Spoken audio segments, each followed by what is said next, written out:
team in this game. Can you separate the two parts? What did you learn about your team in the first half, and what about the second half? My biggest learning is there's a spirit and a fight and a resilience in this group that I really, really like. I've demanded from the first day of stepping in, and we don't have many training sessions, but we spoke about reacting positively to setbacks. We've spoken about reactions to losing the ball, pressing, energy, intensity. All of that was there in the second half, which wasn't there in the first half. I don't put that just down to the changes I made.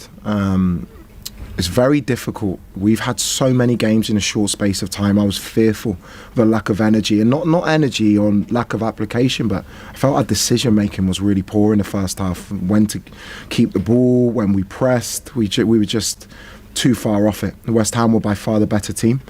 Had their reaction at half time, the reaction of the team in the second half tells me that we've got something really, really special here if I can utilise the squad in the correct way. Nizar. Ellie, I just want to follow you up on that. Do you have any concerns with maybe the starting lineup? You made several changes from really quick football to Napoli. Was there any concerns about personnel and maybe making that? No, I think, being honest, I thought individually, collectively, our first half performance was nowhere near the level that it needed to be and should be. But what I won't do, it's easy, right? The individuals came off and then people will look at them. That wasn't on them, it was a collective. There was a collective poor performance in the first half. Those players know with me I make early changes. It doesn't mean that all of a sudden they're out of my thoughts at all. It was just a really lethargic performance in the first half, but the second half was everything I wanted to see. Peter. Liam, this isn't a necessarily new issue with this group. I mean, we think back to when Chelsea beat Barcelona and then drew with Arsenal, and then the next few results they went awry.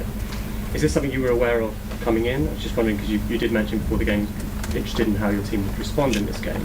So is this something you thought about coming in and something that you want to work on with the group? To be in for competition still in February, where you're playing every 3 days, the Champions League, Carabao Cup we have on Tuesday, the Premier League, FA Cup, you need a squad. You need a really, really good squad. I feel I have that just because the first half performance today was really poor, and West Ham, by the way, were very good as well. I have to give them credit. We knew it would be a difficult game. They've won the last 3 in a row. For me, what I need to do is make sure I want to get the first half team right and the second half team right, but I also want to win games, so that's something we'll look at, but hopefully this is a huge breakthrough for the squad.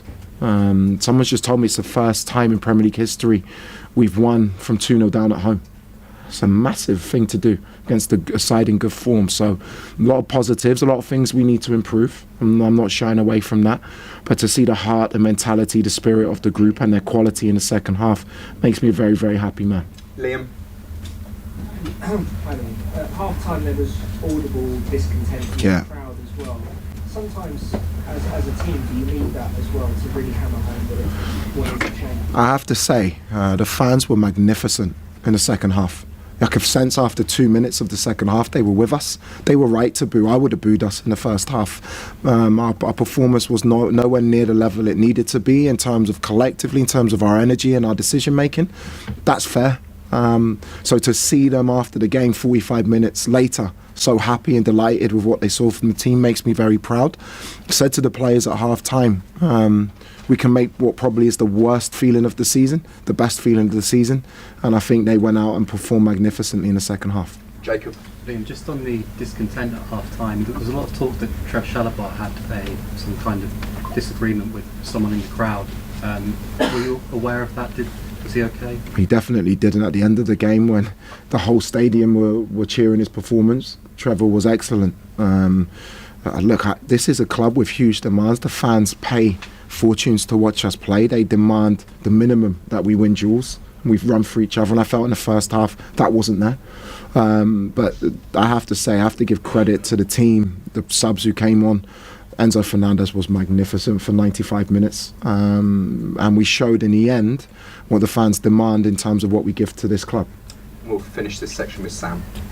The fans are obviously a bit volatile, but that isn't actually normal for this club. They have supported him. I think it's because of the changes recently and that they feel that this club is in a strange period. It's sort of on you now, isn't it? It's on me. It's on me. I hope in time they'll say it was the best decision this club's ever made. But I can't focus on that. This is a really proud club with incredible tradition, history, recent history of winning trophies. They want that, and I want that too. So for a start, for a manager to come in midway through a season with not many sessions and have 6 wins out of 7 games, it's not a bad way to start. As long as the team showed the fight and the energy and the intensity that they did in that second half, the fans showed that they'll be with us and they'll support us, and I'm really enjoying being part of this football club.